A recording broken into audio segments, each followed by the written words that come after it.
Je l'ai transformée en esclave de sa propre trahison, elle et son amant, condamnés à vivre ensemble dans la misère qu'ils ont choisie. Une seule égratignure sur son doigt m'a suffi pour comprendre que 10 années de mariage n'étaient qu'un mensonge. Pendant qu'elle rêvait d'une villa en Thaïlande avec son amant, je préparais une vengeance si froide et calculée qu'il supplierait pour une mort rapide.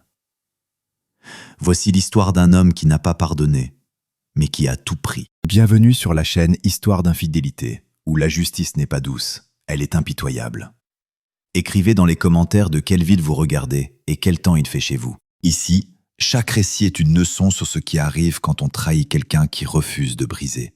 Restez jusqu'à la fin, car cette histoire va vous montrer jusqu'où peut aller un homme pour reprendre ce qui lui appartient. Je ne voyais pas l'homme, mais je sentais son odeur, ce parfum étranger bon marché, étouffant et écœurant, que j'avais d'abord perçu dans notre chambre à coucher, puis qui s'était incrusté dans mon nouveau fauteuil au bureau. Une seule égratignure accidentelle sur son annulaire m'avait suffi pour dérouler dans ma tête, comme sur une pellicule de cinéma, 10 années de mariage, et comprendre que tout n'avait été que mensonge, masqué par un sourire narquois. Avant qu'elle ne trouve le moyen de me détruire, je devais frapper le premier, de telle sorte qu'elle ne puisse même plus se relever.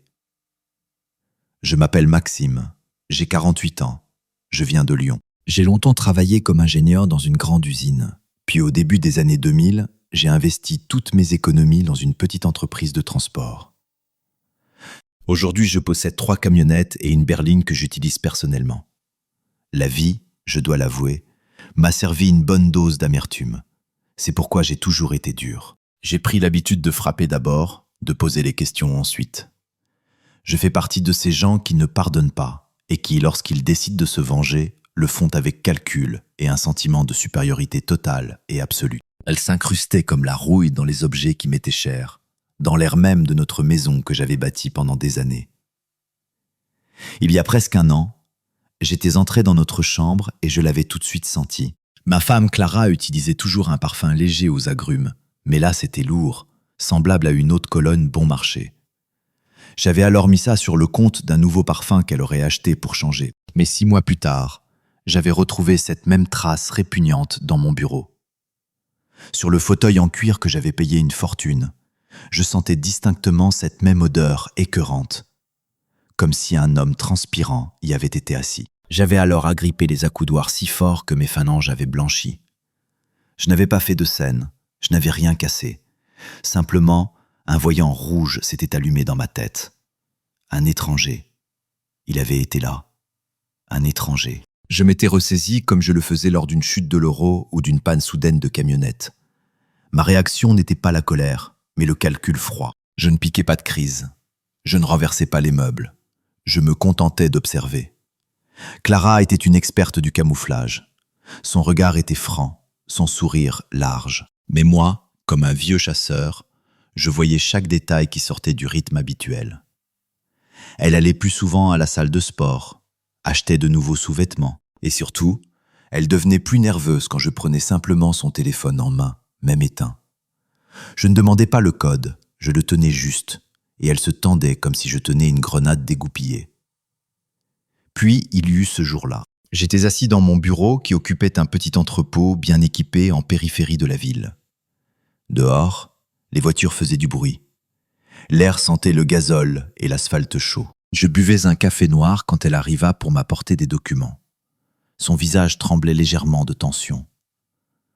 Lorsqu'elle me tendit le dossier, je remarquai par hasard sur l'annulaire de sa main gauche une fine égratignure presque invisible, de celles qui restent quand on se dépêche de mettre ou d'enlever une alliance et que la peau est sèche. Je la regardai droit dans les yeux.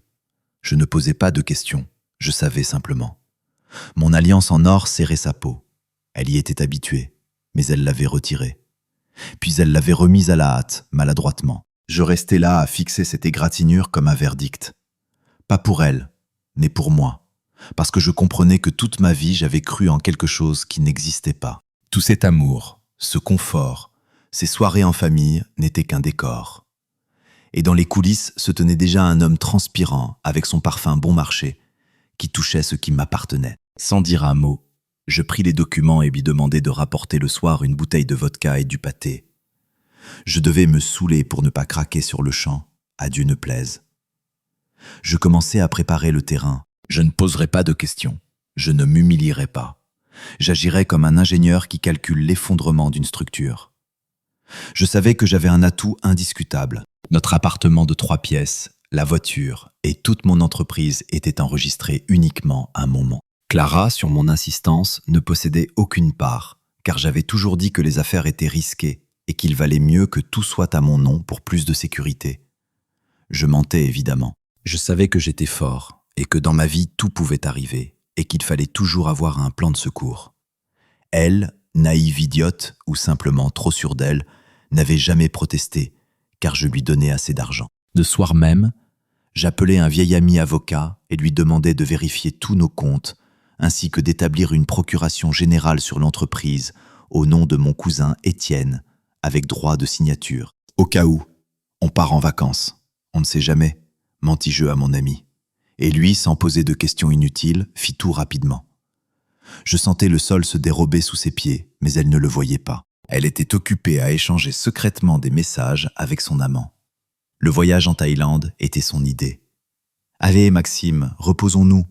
C'est notre 2e lune de miel, gazouillait-elle. Je la regardais et voyais une créature rusée et perfide. Je ne doutais pas que ce voyage était pour elle une occasion de retrouver son amant. Je décidai de jouer le jeu pour que ma vengeance soit non seulement dévastatrice, mais aussi absolument publique et irréversible. Et nous voilà dans cette maudite Thaïlande, à Phuket. Le soleil tape. L'humidité est telle qu'il est difficile de respirer, et la puanteur des caniveaux locaux se mélange à l'arôme des crevettes grillées. Je regarde la mer en pensant à la façon de lui faire mal, vraiment mal. L'excursion sur l'île de Koh Lanta. Nous naviguons sur un bateau surchargé. Je suis assis à côté d'elle, je sens qu'elle est nerveuse. Elle vérifie constamment son téléphone sur lequel, à ma grande surprise, je n'ai trouvé aucune trace de conversation. Elle était professionnelle, elle effaçait tout. La voilà qui descend sur le rivage. Elle sourit, dit qu'elle doit aller aux toilettes et disparaît. J'ai attendu 15 minutes, 20, une demi-heure. J'ai parcouru toute la plage, interrogé le guide, les vendeurs, et elle n'était pas là. Je ne paniquais pas. J'ai senti monter en moi une rage froide, totalement animale. Son audace me stupéfia. Elle était simplement partie, m'avait abandonné comme une vieille chaussure inutile, pour courir aussitôt rejoindre quelqu'un d'autre. Mon cœur battait comme le piston d'un vieux moteur diesel, frappant le même rythme. Trouvé, tué, détruit. À partir de ce moment, je cessai d'être un mari. Je devins un chasseur. Là, directement sur la plage, j'ai attrapé le guide local, un jeune Thaïlandais, et ses yeux pleins de peur me disaient qu'il savait quelque chose. Je n'ai pas perdu de temps en politesse. Je l'ai saisi par le col, l'ai soulevé du sol et lui ai hurlé en plein visage, en français, que s'il ne me disait pas où elle était partie, je lui casserais les 2 jambes avant de le jeter à la mer. Ses yeux s'écarquillèrent. Il se mit à bredouiller dans son anglais approximatif qu'elle était partie avec un homme, un autre guide. Ce guide thaïlandais, voyant ma fureur, appela la police, et moi, assis dans un minuscule commissariat étouffant près de ventilateurs hurlant sous la chaleur, je ne versais pas une larme. J'étais concentré. Mon plan, qui jusqu'alors n'était qu'une esquisse, devint soudain précis comme un plan d'architecte. Elle pensait m'avoir humilié, mais elle venait de me donner un pouvoir absolu sur sa vie. Mes recherches ne faisaient que commencer, mais je savais que lorsque je la trouverais, elle et le salaud qui l'avait emmenée, leur vie se transformerait en enfer. Ils supplieraient pour une mort rapide, mais je ne leur accorderais pas ça. Pour cette trahison, ils paieraient pendant de longues années, perdant tout ce qu'ils avaient. Je ne la cherchais pas comme un objet perdu. Je cherchais une traîtresse qui avait volontairement vendu sa place à mes côtés pour une poignée d'attention étrangère. Quand on m'informa qu'elle avait disparu sans laisser de traces, je regardai le policier thaïlandais dans les yeux et promis que s'il ne la trouvait pas dans les 24 heures, je les ferais disparaître eux-mêmes, au point que même le roi les oublierait. Je savais que derrière cette disparition se cachait non pas un accident, mais une sortie ignoble et planifiée. Et mon seul désir était de la retrouver pour qu'elle, en me regardant, ressente non pas la peur, mais une humiliation totale et brûlante. Je restais assis dans ce commissariat presque toute la nuit. Des murs moites, une chaleur insupportable, le bourdonnement d'un vieux ventilateur qui ne faisait que brasser l'air étouffant. Je jouais le rôle du mari accablé de chagrin. Je respirais péniblement, fronçait les sourcils, exigeait des actions. Mais en moi, il n'y avait pas une once de chagrin, seulement un calcul glacial. Je donnais à la police exactement les 48 heures qu'ils avaient demandées pour des recherches intensives. Je savais qu'elle ne s'était pas noyée et ne s'était pas perdue. Elle était avec son amant, et je devais leur donner de l'avance pour qu'ils se sentent en sécurité avant que je ne frappe. Mes actions commencèrent par retrouver ce même guide thaïlandais qui avait désigné l'autre homme. Je l'ai sorti du café où il était assis en riant avec ses amis, et je l'ai poussé dans une Toyota de location. Je ne parlais pas. Je sifflais en le regardant droit dans les yeux. L'homme français, où habite-t-il, tu le sais? Il tenta d'abord de se défiler, disant qu'il ne savait pas, qu'il n'avait rien vu, qu'un touriste restait un touriste. Alors je sortis de ma poche une épaisse liasse de billets que j'avais préparés pour les vacances, et je me mis à les déchirer lentement en petits morceaux sous son nez. Il regardait l'argent, puis mon visage. Il comprit que je n'étais pas un touriste qui voulait récupérer sa femme, mais un homme prêt à tout brûler ici jusqu'aux fondations. Il céda rapidement et se mit à parler d'un autre guide français qui travaillait ici depuis de nombreuses années.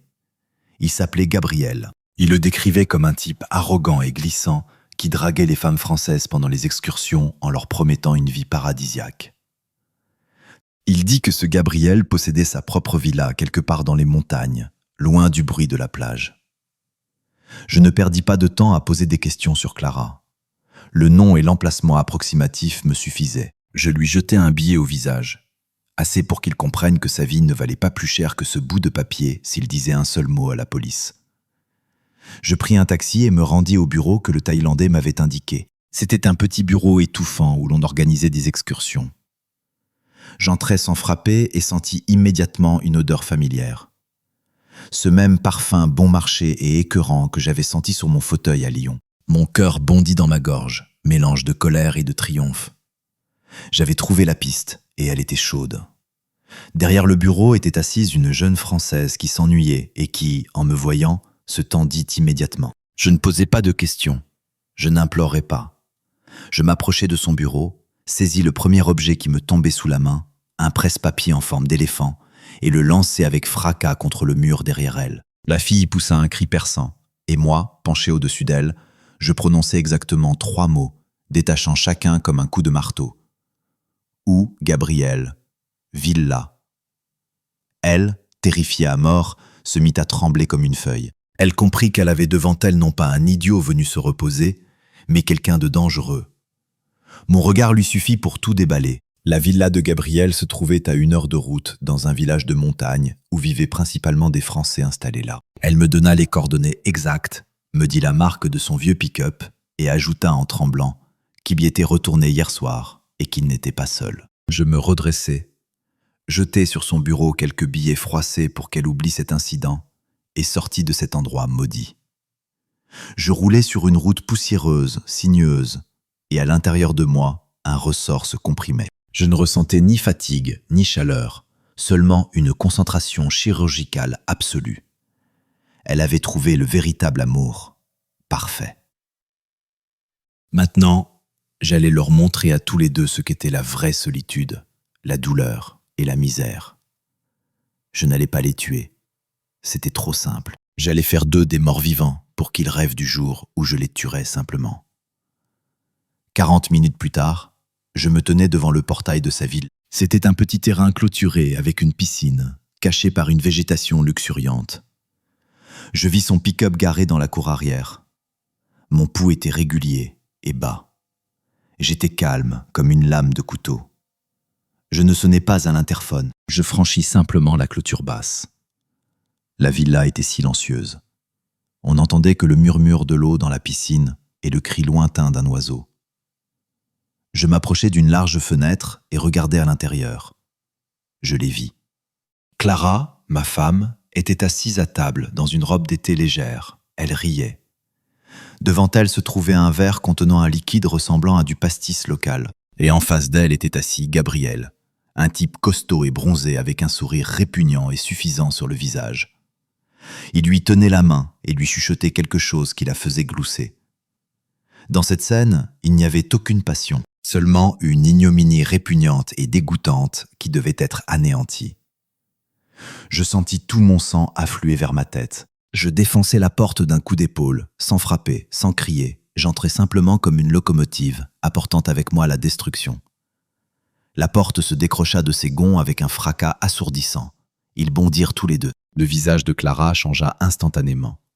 Le rire s'envola. Il ne resta que la terreur animale. Gabriel tenta de crier quelque chose, mais ses mots se noyèrent dans ma fureur. Je ne réfléchissais pas. J'agissais simplement. Je fis 2 pas, saisis Gabriel par le cou et lui frappai la tête contre la table en bois. La table se fissura. Le fracas fut tel qu'on dut l'entendre dans le village voisin. Il s'effondra comme un sac, le sang coulant de partout. Clara poussa un cri strident et se jeta sur moi en tentant de m'enlacer. Je la repoussai si violemment qu'elle traversa toute la pièce et heurta le mur. Je ne voulais pas la frapper maintenant. Elle devait tout voir. Je saisis Gabriel par les cheveux, soulevai son corps à moitié mort et le traînai dans la chambre. Là, sur la table de nuit, je vis son téléphone. Mon cadeau, un smartphone neuf et cher. Je le pris sans regarder et le lançai dans la piscine visible par la fenêtre. Ce n'était pas simplement de la vengeance, c'était un symbole. Je commençais à détruire son monde par les choses qui lui étaient les plus chères, et elle était impuissante. Je revins vers Gabriel qui, chancelant, tentait de se relever. Je sortis de mon sac à dos que j'avais emporté un rouleau de ruban adhésif. Il me regarda, et dans ses yeux il n'y avait plus ni arrogance ni suffisance, seulement la peur. Je le plaquai contre le mur et commençai méthodiquement, fermement, à enrouler le ruban adhésif autour de ses mains et de ses pieds. Je ne lui dis pas un mot. Mon silence était plus terrifiant que n'importe quelle menace. Quand il fut immobilisé, je le traînai de nouveau dans le salon où gisait Clara, tremblante et pleurante. « Maxime, mon chéri, écoute, je vais tout expliquer. C'est une erreur. Il m'a fait boire. » Elle devenait hystérique, essayant de susciter ma pitié. Je la regardais comme un insecte répugnant et éclatai de rire, durement, sèchement, sans joie. « Tu cherchais le véritable amour. Tu l'as trouvé, Clara. Et maintenant tu vas voir la vraie vengeance, dis-je. Je sortis mon téléphone de ma poche et composai le numéro de mon avocat en France. Je ne pris pas la peine de le réveiller. Je lui envoyai simplement un message d'un seul mot. « Commence ». Cela signifiait que maintenant, pendant que j'étais là en Thaïlande à savourer leur peur, mon avocat entamait la procédure de faillite de mon entreprise et la vente urgente de tous les biens immobiliers pour ne pas lui laisser un centime. Je ne divorçais pas d'elle, j'annulais simplement son avenir. Je savais que ce n'était que le début. Gabriel et Clara gisaient devant moi comme 2 moutons ligotés, et moi, regardant leur visage pitoyable, je ressentis une satisfaction totale et absolue. Puis je me souvins que j'avais besoin de son sang pour rendre tout très convaincant. Je ramassai une assiette cassée qui traînait par terre. Elle ne criait pas de douleur, mais de compréhension, parce qu'elle voyait mon visage et comprenait que le jeu était terminé et que le prix ne lui reviendrait pas. Je me tenais au-dessus d'eux, au-dessus de ces morceaux de viande vivante ligotés, et mon calme était plus effrayant que n'importe quel cri. Parce qu'ils sentaient tous les deux que je ne me vengeais pas simplement. Je créais une nouvelle réalité dans laquelle ils n'avaient pas de place. Je ne perdis pas de temps en insultes. Je passai directement à l'action, à la création de l'alibi parfait qui scellerait à jamais mon bon droit et leur culpabilité. Je ramassai du sol un tesson d'assiette cassée, tranchant comme un rasoir. Gabriel, attaché au mur avec le ruban adhésif, écarquilla les yeux et tenta de se débattre, mais ne réussit qu'à se cogner plus fort l'arrière du crâne contre le bois. Clara suffoqua dans un sanglot silencieux. Je m'approchai de Gabriel, me penchai, et avant qu'il ne puisse émettre un grognement, je traçai une ligne avec le bord tranchant sur sa joue. Pas profondément, mais assez pour faire perler un sang épais et sombre. Je ne lui infligeai pas une grande douleur. Je n'avais pas besoin de torture, mais de preuves. Je laissai le sang couler un peu, puis y trempai soigneusement mon doigt, fis une trace sur sa chemise, sur le chambranle de la porte et surtout sur la poignée de la valise de Clara qui se trouvait dans le coin. Je faisais cela lentement, avec délectation, sachant que chaque trace était un clou dans leur cercueil. Je devais créer l'image d'un conflit, d'une bagarre, de ma fuite dans la rage, pour qu'ensuite, quand elle se présenterait à la police, ils ne voient qu'une chose, une victime de violence qui s'est enfuie et un mari jaloux qui l'a poursuivie. Mais je savais qu'elle ne s'était pas enfuie. Je savais que j'allais lui laisser quelque chose de tel qu'elle n'oserait pas dire un mot.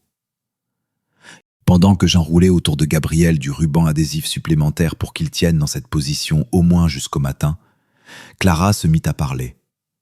Sa voix était rauque, désespérée. « Maxime, non, notre fils, pense à notre fils, il va tout savoir, je rendrai tout, je partirai, mais ne fais pas ça. » Elle essayait d'appuyer sur le point le plus sensible, sur notre fils qui était actuellement chez ma mère, à Lyon. Je m'arrêtais, m'approchais d'elle et m'accroupis pour que nos yeux soient au même niveau. Je ressentis du dégoût pour sa comédie. « Tu t'es souvenu de notre fils ? Quand tu courais vers celui-là ?» Je fis un signe de tête vers Gabriel ligoté. « Tu pensais à la façon dont tu lui expliquerais pourquoi papa ne rentrerait plus à la maison ?» Je sortis de ma poche son téléphone portable, que je n'avais pas encore jeté dans la piscine.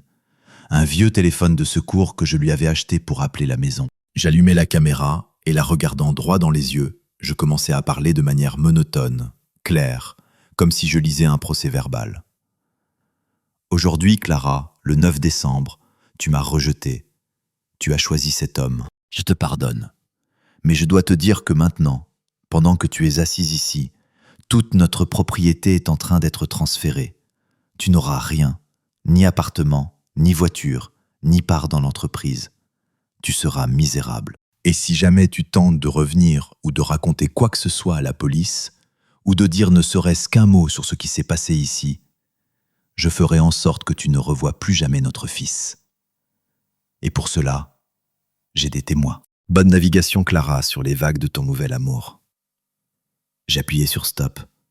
La vidéo était courte, mais elle contenait toute sa panique et mon sang-froid. Je ne l'effaçais pas. Je me l'envoyais simplement par mail et la supprimais de la galerie, la laissant dans la corbeille. Qu'elle la trouve, qu'elle sache que j'étais prêt à tout. Je pris sur la table la bouteille de whisky local qu'il buvait et en bus la moitié directement au goulot. Pour l'odeur, pour la crédibilité. Je devais sentir l'alcool, la fureur et le désespoir quand je parlerais à la police thaïlandaise. Je ramassai mon sac à dos du sol, vérifiai que tous mes documents et mon argent étaient avec moi et m'approchai à nouveau de Clara. Elle ne pleurait plus, mais me regardait avec une haine pure et non voilée. « Tu crois que tu as gagné ?» chuchota-t-elle. Je me penchai vers elle. « J'ai déjà gagné.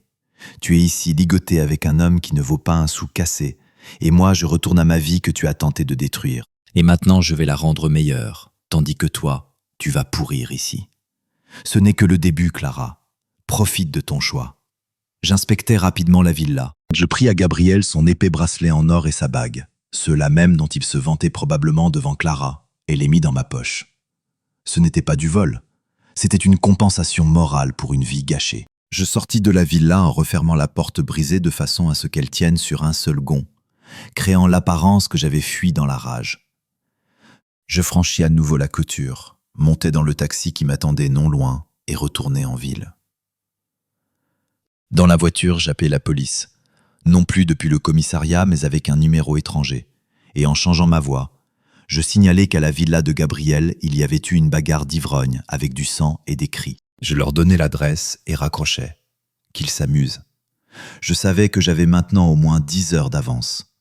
Quand la police arriverait, ils trouveraient Clara hystérique, Gabriel ligoté et ensanglanté, et une maison saccagée. Elle leur raconterait naturellement l'histoire de comment moi, ayant découvert l'infidélité, j'étais devenu fou et avais tenté de la tuer, elle et son amant, avant de m'enfuir. Mais elle ne dirait pas que j'avais transféré tous les biens et que je l'avais laissé sans un centime. Elle garderait le silence là-dessus jusqu'au dernier moment, jusqu'à ce qu'elle comprenne qu'elle n'avait pas de quoi payer son billet de retour.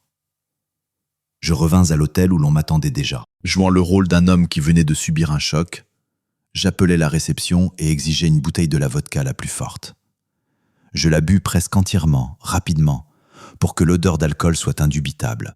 Puis, quand l'aube se leva, je me rendis au commissariat pour poursuivre mes recherches. Je l'avais trouvé. J'avais trouvé la piste. Je fis irruption dans le commissariat en hurlant. Je leur racontai le guide, la villa, que j'y étais allé pour la voir et m'assurer. Ils étaient ensemble. J'ai fait irruption, nous nous sommes battus. Je l'ai frappée et elle criait. Je n'ai pas pu. Je ne suis pas un meurtrier. Je me suis enfui. Je l'ai abandonné là-bas. Je ne sais pas ce qu'il leur arrive maintenant, disais-je en simulant une crise de nerfs. Je pleurais non pas de chagrin, mais de la perfection de ma prestation. Les Thaïlandais me crurent. Ils virent en moi un Français qui aimait, mais qui était brisé. Ils envoyèrent immédiatement une équipe là-bas. J'avais atteint mon but. Maintenant, je n'étais plus celui qui cherchait, mais celui qui avait fui une violence provoquée par la trahison. Clara ne retournerait pas en France aussi facilement. Elle devrait payer elle-même son retour. Et surtout, elle devrait revenir dans un appartement vide où il n'y aurait plus ses affaires, plus d'argent et plus d'avenir. J'avais fait en sorte que lorsqu'elle poserait le pied sur le sol français, elle serait totalement démunie et humiliée, et ce serait son châtiment le plus cruel. Et son amant, il ne savait pas encore ce qui l'attendait, mais sa vie qu'il avait construite sur le mensonge serait détruite comme cette vieille porte de la villa. Je m'étais fait le serment qu'aucun d'eux ne s'en sortirait indemne, et ma parole était plus dure que l'acier. Je n'avais pas simplement fui le conflit, j'avais mis en place le piège parfait dans lequel Clara et Gabriel, en se choisissant mutuellement, se retrouvaient dans un vide juridique et financier, sans défense face à la loi thaïlandaise et à la réalité française. Quand la police m'amena du commissariat après l'interrogatoire, je savais déjà que Gabriel serait emprisonné pour agression sur un touriste et séquestration illégale. Et Clara, une fois libérée, découvrirait que mon compte bancaire était à zéro et que son avenir valait exactement rien. La police me conduisit à la villa.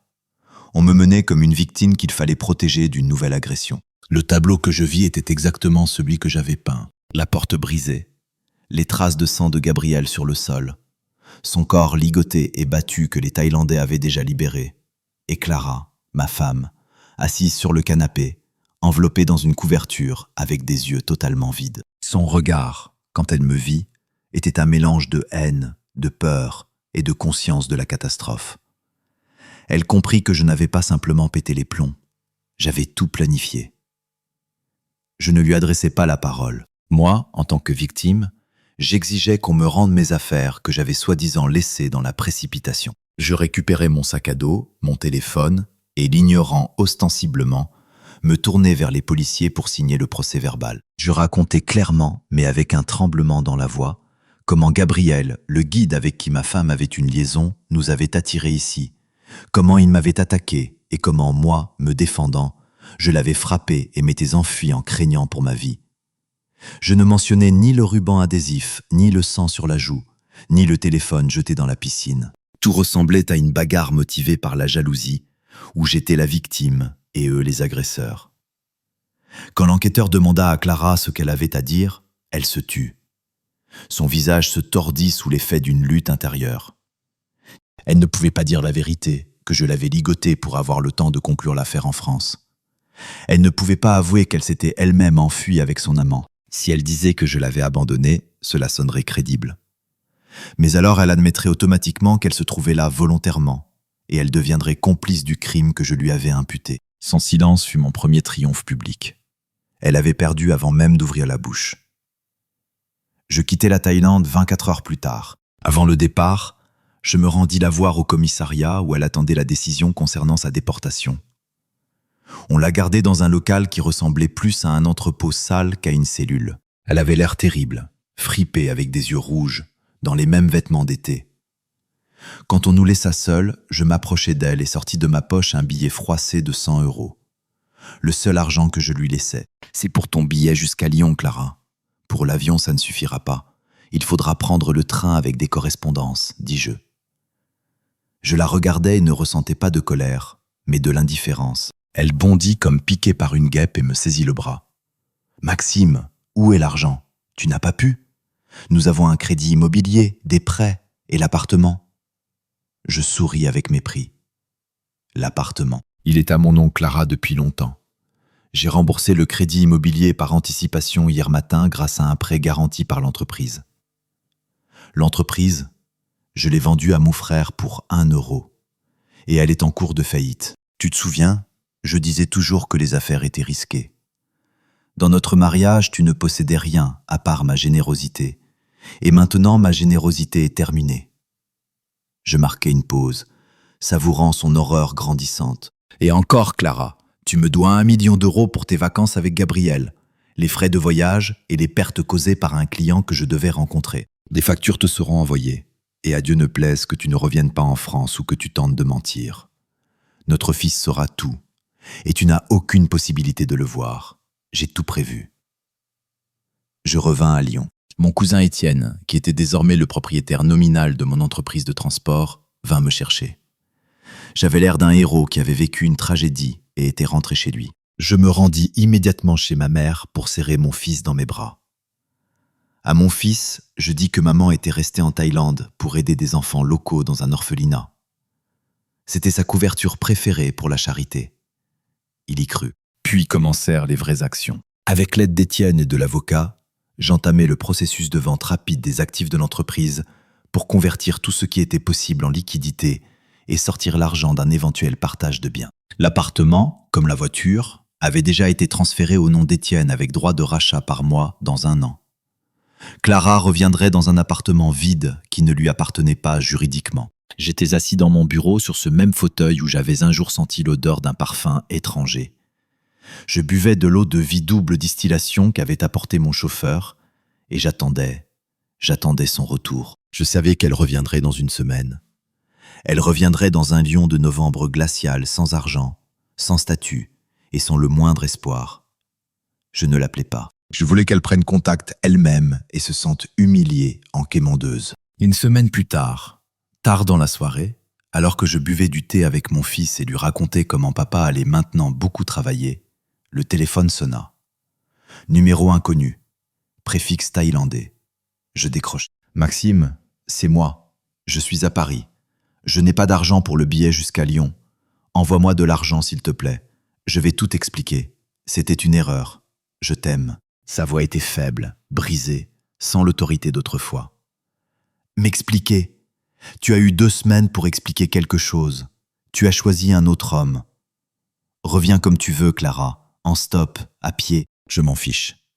Mais je ne t'enverrai pas 1 centime. Quand tu arriveras, passe à l'entrepôt au bureau.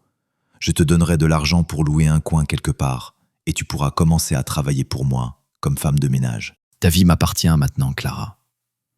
Tu vas rembourser ta dette envers notre fils et moi jusqu'au dernier euro. » Je raccrochais, puis bloquais ce numéro.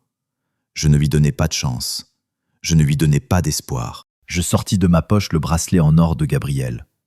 Je savais que ce n'était pas la fin. La vengeance la plus dure et la plus humiliante l'attendait à Lyon, dans notre appartement vide. J'attendais son arrivée comme on attend un verdict, mais pas le mien, le sien. Elle pensait qu'en revenant sur le sol français, elle pourrait recommencer à jouer selon ses propres règles. Mais j'avais depuis longtemps réécrit celle-ci, transformant son passé confortable en béton nu et froid. Je savais qu'elle viendrait parce qu'elle n'avait pas le choix. J'étais sa dernière, sa plus détestée, mais son unique chance de survie. 2 jours de plus passèrent. À Lyon régnait déjà un novembre humide et glacial. Ça sentait la neige mouillée et la poussière de charbon. J'étais assis dans la cuisine de notre appartement, désormais juridiquement étranger. Je regardais la fenêtre où pendaient de vieux rideaux. La seule chose que je n'avais pas emportée. Je n'avais rien sorti de ses affaires personnelles, à part les bijoux et les documents. Mais les meubles eux-mêmes, les appareils électroménagers, la vaisselle, même ses plantes d'intérieur, tout cela je l'avais envoyé à l'entrepôt. L'appartement était vide, comme après un pillage. Je voulais que sa première pensée, quand elle ouvrirait la porte, soit « Il m'a détruite ». Je reçus un message court et sec. « Serai à la gare à 10h du matin ». Ni excuse, ni supplication, juste un fait. Elle avait gardé sa fierté, mais je savais qu'elle se briserait contre la réalité. Je n'allais pas la chercher. J'envoyais mon chauffeur, un gros costaud qui n'aimait pas Clara depuis qu'elle l'avait forcé à nettoyer son chien. Je lui donnai la berline qui appartenait maintenant aussi à Étienne et lui ordonnai strictement de la récupérer, de l'emmener à l'entrepôt, de lui donner la clé de l'appartement, et pas un mot, aucune aide. J'étais assis dans mon bureau à l'entrepôt. Dehors, le grondement des voitures. Ça sentait l'huile de moteur et l'humidité. J'attendais. Moins d'1 heure plus tard, la porte d'entrée s'ouvrit brutalement et Clara entra dans mon champ de vision. Elle était méconnaissable. Au lieu de la femme soignée et élégante que je connaissais, devant moi se tenait un être tourmenté et battu par la vie. Un manteau froissé, des chaussures usées, un visage pâle sur lequel transparaissait toute la fatigue du voyage et la peur de la prise de conscience. Dans les mains, une valise cabossée, celle-là même sur laquelle il y avait le sang de Gabriel. Elle ne cria pas et ne pleura pas. Elle me regarda simplement, moi, le maître de la situation, et dans ses yeux il n'y avait plus ni colère ni haine, seulement une rage froide et absolue d'impuissance. « Tu as fait ça ? Tu as tout vendu ?» Sa voix était basse, rauque. Je me levai lentement de mon bureau, pris le verre d'eau-de-vie sur la table et bus une gorgée. Je ne lui proposai ni thé ni eau. Je n'ai rien vendu. J'ai protégé mes biens d'une traîtresse. L'appartement et la voiture sont la propriété d'Étienne. J'y vis parce que je lui paie un loyer. Toi, Clara, ici, tu n'es personne. Et maintenant, tu vas payer. Je pris sur le bureau une épaisse chemise que j'avais préparée à l'avance. C'était un contrat de remboursement de dette. Un document juridiquement correct que notre avocat avait rédigé sur la base de son aveu d'infidélité. Je ne l'avais pas fait signer. C'était simplement un piège psychologique. À l'intérieur se trouvaient les calculs. Coût du voyage, compensation pour préjudice moral, pénalité pour perte de temps et d'affaires. Montant total, presque 1,5 million d'euros. Je lui tendis la chemise. « Tu dois et tu travailleras. Voici ton premier contrat. Tu seras femme de ménage ici, à l'entrepôt, de 6 heures du matin à midi. Je te paie exactement ce que tu gagnes pour une journée de travail, mais tu peux refuser. Dans ce cas, j'appelle immédiatement notre fils devant tout le monde et je lui dis que tu as choisi un autre homme et qu'il est maintenant dans une prison thaïlandaise. Choisis, Clara. » Je regardais sa main trembler quand elle prenait cette chemise. Elle se tenait au milieu de l'entrepôt, parmi l'odeur de diesel et de poussière. Alors qu'autrefois elle rêvait d'une villa en Thaïlande, sa fierté l'incitait à déchirer ce papier. Mais la peur de perdre son fils, la peur de devenir une mendiante totalement démunie à Lyon, paralysait sa volonté. Elle ne déchira pas le papier. Elle ne fit que le serrer jusqu'à blanchir les phalanges et se tourna vers le mur. Je lui donnai la clé de l'appartement. Villa. Mais souviens-toi, tu n'y es qu'une invitée temporaire d'Étienne. Et à Dieu ne plaise que tu abîmes quelque chose ou que tu tentes d'emporter quoi que ce soit, je te poursuivrai pour destruction de biens d'autrui. Je lui donnai 2 heures pour qu'elle se reprenne. Puis j'allai chez ma mère et ramenai mon fils à l'entrepôt. Je ne voulus pas le traîner dans l'appartement vide. Je voulais qu'il voie Clara au travail. Quand nous entrâmes dans l'entrepôt, elle était déjà là, avec un chiffon et un seau, essayant de nettoyer la saleté incrustée du sol dans le box technique. Elle portait mes vieux vêtements de travail qui étaient trop grands pour elle. Elle nous vit, et son visage devint d'une pâleur mortelle. Mon fils courut vers elle. « Maman, tu es revenue. Tu aides les enfants pauvres. » Clara, ma rusée et perfide femme, se brisa à ce moment-là. Elle ne pouvait pas dire la vérité. Elle le serra dans ses bras et, cachant ses yeux, croassa. « Oui, mon chéri, j'aide papa au travail. C'est aussi très important. » Je me tenais là et regardais cette scène. Je voyais son âme mourir d'humiliation. Son fils, sa fierté, la voyait femme de ménage, vêtue de vieilles choses sales. Je repris mon fils et partis. Je ne restais pas pour l'achever. Elle devait réaliser elle-même toute la profondeur de sa chute. 2 jours plus tard, je reçus un courrier électronique. Il venait d'une adresse thaïlandaise, de Gabriel. C'était une lettre menaçante et hystérique, pleine de fautes et d'insultes. Il écrivait qu'il était sorti sous caution, que ses amis avaient eu du mal à rassembler, et qu'il savait que c'était moi qui avais tout manigancé. Il jurait qu'il reviendrait en France et me trouverait pour se venger. J'éclatais de rire. C'était un criminel expulsé sans visa ni argent qui croyait en sa force. Je pris sa lettre, l'imprimai, puis la transférai à tous ses contacts avec une note. Voici le prix de la trahison. Il reviendra vers vous, démuni. Ne lui tendez pas la main. Je ne me vengeais pas simplement. Je détruisais sa réputation et sa base financière dans son pays natal en Thaïlande. Je retournai à l'entrepôt. Clara avait déjà fini le ménage mais n'était pas partie. Elle se tenait près de sa valise qu'elle avait posée à l'entrée et m'attendait. Je m'approchai d'elle, sortis de ma poche 10 € et les lui tendis.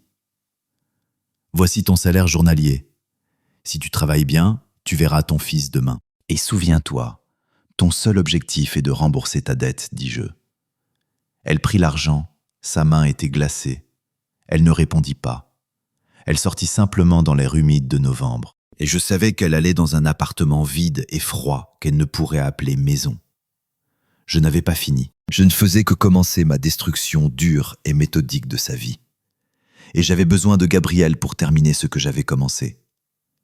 Je voyais Clara mourir chaque jour dans mon entrepôt. Sa fierté se consumait dans l'odeur âcre des produits nettoyants, et sa ruse se brisait contre le sol en béton sale qu'elle devait frotter. Mais ma vengeance ne serait pas complète tant que son amant Gabriel ne ressentirait pas sur sa peau tout le poids de ma colère. Et je savais déjà que lui, cet idiot brisé, tenterait de revenir en France pour restaurer son honneur, sans comprendre qu'il marchait lui-même dans un piège soigneusement tendu. Une semaine passa. Clara travaillait sans broncher. Elle arrivait la première, partait la dernière. Ses mains étaient usées et son regard vide.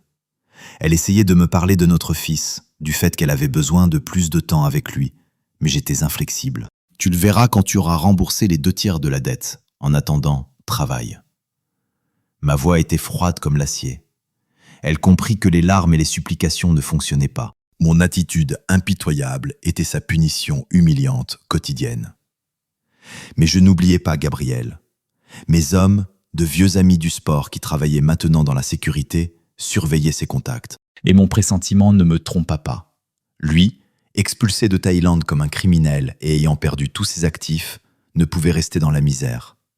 Il décida bien sûr que le seul endroit où il pourrait se cacher était la France, sa patrie. Je reçus un appel de mon contact à Paris.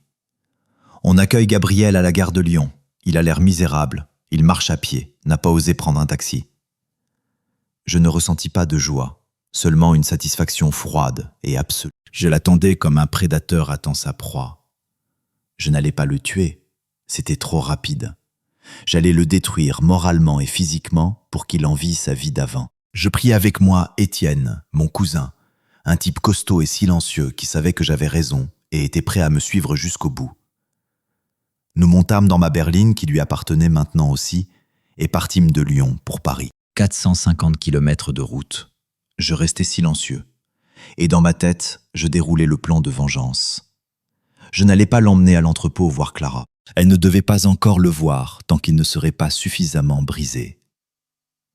Nous le trouvâmes en banlieue parisienne, dans une auberge de jeunesse sale et bon marché où ça sentait le renfermé et la bière pas chère. Mon contact me le désigna. Gabriel était assis sur les marches, fumait, vêtu d'une veste usée qui semblait trop grande pour lui. Aucune trace du guide bronzé et suffisant qu'il était en Thaïlande. Je m'approchai de lui par derrière silencieusement, comme une ombre, posai ma main sur son épaule. Il sursauta, se retourna brusquement et me vit. Dans ses yeux passèrent instantanément 3 choses, la reconnaissance, la peur et une rage animale. « Maxime, tu me poursuis ?» siffla-t-il. Je souris, mais ce n'était pas un sourire, c'était un rictus. « Non, Gabriel, je reprends simplement ce qui m'appartient, ton arrogance, ta suffisance, ta vie. » Il tenta de se lever et de me frapper, mais Étienne réagit instantanément. Il saisit Gabriel par le bras, le tordit et le plaqua contre le mur. Le craquement des articulations fut bruyant et désagréable. Gabriel hurla, mais Étienne lui ferma la bouche avec son énorme paume. « Tu croyais que tu prendrais ma femme et partirais vers le couchant ? Tu as oublié une chose, Gabriel. Derrière une Française se tient toujours un Français qui ne pardonne pas. Tu me dois 500 000 € pour préjudice moral et pour avoir détruit ma famille, et tu vas payer. » Je sortis de ma poche intérieure une épaisse liasse de billets et la jetai à ses pieds. « Il y a 2 000 € là-dedans. Tu les prends et tu vas à Lyon. Tu te trouves un travail et tu commences à me payer selon un calendrier. Si tu n'apparais pas dans 2 jours, je ferai 2 choses. Je ferai en sorte que tu sois emprisonné pour escroquerie avec la villa thaïlandaise. J'ai tous les documents. Et je ferai en sorte que ta mère apprenne que tu es un voleur, un gigolo et un destructeur de famille. » Il me regardait avec des yeux pleins de larmes. Son bras était cassé, son corps tremblait. Il était complètement brisé. Il ne pensait pas que je le trouverais. Il ne pensait pas que je serais aussi impitoyable. Nous retournâmes à Lyon. Je n'attendais pas que Gabriel paie. J'attendais qu'il tente de fuir ou de se cacher. Mais je savais qu'il ne le pouvait pas. Je l'avais détruit en Thaïlande. Je l'avais humilié à Paris. Et maintenant, je le tenais en étau à Lyon. 2 jours plus tard, il m'appela lui-même. Sa voix était faible, pitoyable. « Maxime, je suis à Lyon. J'ai trouvé du travail sur un chantier, mais je ne peux pas payer. Tu trouveras, Gabriel. Je te donnerai du temps, mais pas de répit, répondis-je en raccrochant. Je ne le touchai pas tout de suite. Je lui permis de travailler, de ressentir ce qu'était un vrai travail dur après le paradis thaïlandais. Je voulais qu'il souffre physiquement avant que je ne passe à la finale. Clara continuait à travailler comme femme de ménage. Elle ne savait pas que Gabriel était en ville. Je voulais que leur rencontre soit maximalement humiliante pour eux deux. Et puis arriva le jour que j'attendais. J'appris où travaillait Gabriel. C'était un grand chantier en périphérie de la ville. J'y allais dans ma berline, j'emmenais Étienne avec moi. Je trouvai Gabriel. Il était sale, couvert de poussière de ciment, une pelle à la main. Il avait l'air d'un clochard, pas d'un guide ayant trouvé le véritable amour. Je m'approchai de lui. Il lâcha sa pelle et tenta de fuir, mais je le saisis par le col. « Où vas-tu, Gabriel ? Tu me dois, et le moment de payer est venu. » J'ordonnai à Étienne de le tenir. Je sortis du coffre de la voiture un bidon de peinture noire huileuse. Sans lui demander, sans menacer, je versai simplement toute la peinture sur sa tête et son corps. Je voulais qu'il soit déshonoré devant tous ses nouveaux collègues. Il hurla, tenta de se débattre, mais Étienne le tenait fermement. Il était couvert de cette peinture épaisse et puante de la tête aux pieds. « Maintenant tu es un vrai homme noir, Gabriel. Tu seras comme ça jusqu'à ce que tu me rembourses. Et maintenant tu vas à l'entrepôt, dis-je. » Je savais que Clara était à l'entrepôt en train de nettoyer. Je le fis monter dans la voiture. Sale, puant, couvert de peinture. Nous repartîmes. Leur rencontre devait être l'apogée de ma vengeance. Une humiliation publique qu'ils se rappelleraient toute leur vie.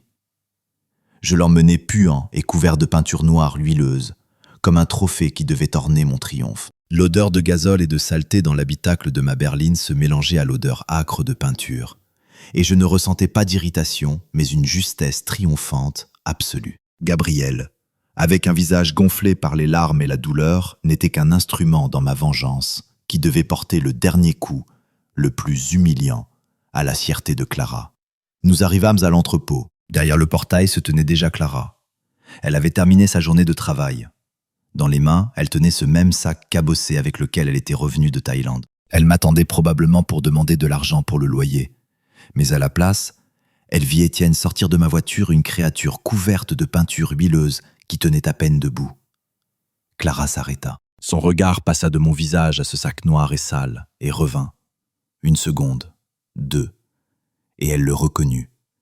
Ses yeux s'écarquillèrent, et on y lisait non pas de la compassion, mais une terreur pure et sans voile. Elle ne voyait pas un amant, mais le miroir de son propre sort.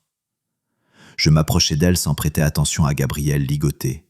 « Clara, voici ton Gabriel, ton véritable amour. Il est venu pour me payer sa dette. Toi, je vois, tu es là aussi. Parfait. J'ai pour vous une dernière conversation, mais très importante. » J'ouvris la porte d'un box vide et froid qui servait autrefois à entreposer de vieux pneus. Je les y poussai, Clara délicatement, Gabriel d'une forte poussée. Étienne se posta à l'entrée, les bras croisés. Maintenant j'étais le juge, et eux les condamnés. Dans le box, ça sentait la poussière, le caoutchouc et le froid. Je les regardais. Gabriel tenta de dire quelque chose, mais de sa bouche ne sortait qu'un râle. Il était brisé physiquement, humilié par la peinture. Clara, mon ex-femme, se tenait collée contre le mur. Toute son assurance passée s'était évaporée. Il ne restait qu'une enveloppe pitoyable et tremblante. « Tu te souviens, Clara, quand tu disais que tu avais trouvé le véritable amour ? Le voilà devant toi, noir, sale, misérable. Tu voulais une belle vie, mais tu as obtenu la mort honteuse de ton rêve. » Je parlais doucement, mais chaque mot, comme une balle, atteignait précisément sa cible. Je sortis de ma poche le bracelet en or et la bague de Gabriel que j'avais pris en Thaïlande. Je les jetai par terre directement aux pieds de Clara. L'or heurta sourdement le béton. « C'est tout ce qui reste de ton conte de fées. Tu croyais que j'allais rester assis à pleurer ? Non. Je l'ai détruit financièrement en Thaïlande, moralement à Paris et physiquement ici. Et toi, Clara, tu es aussi détruite. » Je me tournai vers Gabriel. « Tu es venu ici pour te venger. Voici ta vengeance. Ta Clara travaille pour moi. Elle nettoie derrière mes chauffeurs. Elle est l'esclave de ma dette. Tu voulais prendre ma femme? Prends-la.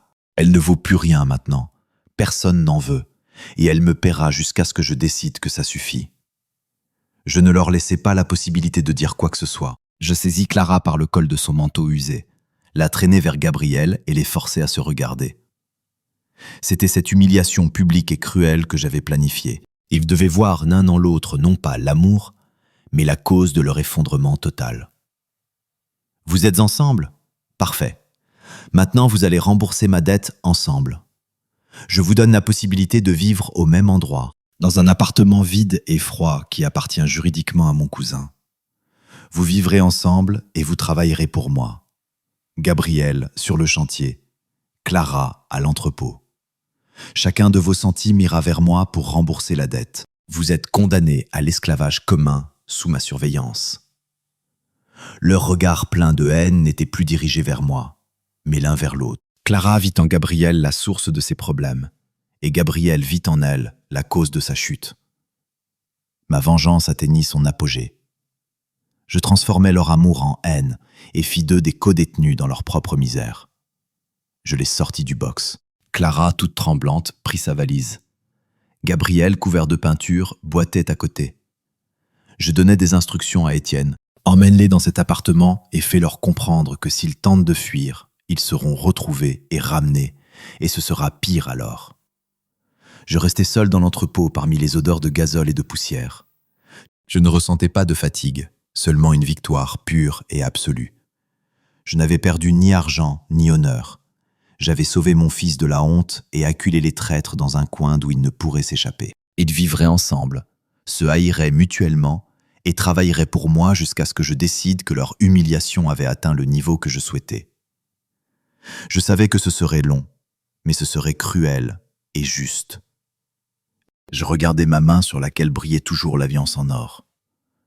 Je ne l'avais pas retirée car c'était le symbole de ma force, pas du mariage.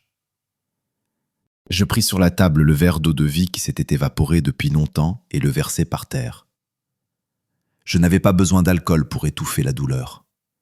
J'avais besoin d'une justice dure, et je l'avais obtenue. Je m'assis au bureau et composai le numéro de ma mère. « Maman, Clara va bien, elle reviendra bientôt. Elle a besoin de temps pour s'adapter, mais elle ne sera pas avec nous. Notre fils vivra avec moi. La famille est restaurée, mais sans elle. L'histoire de ma vengeance cruelle s'acheva en triomphe. Je n'ai pas simplement survécu à la trahison, j'ai détruit ceux qui ont tenté de me briser. J'ai récupéré mon honneur, mon argent et mon avenir. Mon histoire n'est pas un conte sur le pardon, mais une leçon édifiante sur ce qu'est la véritable justice impitoyable.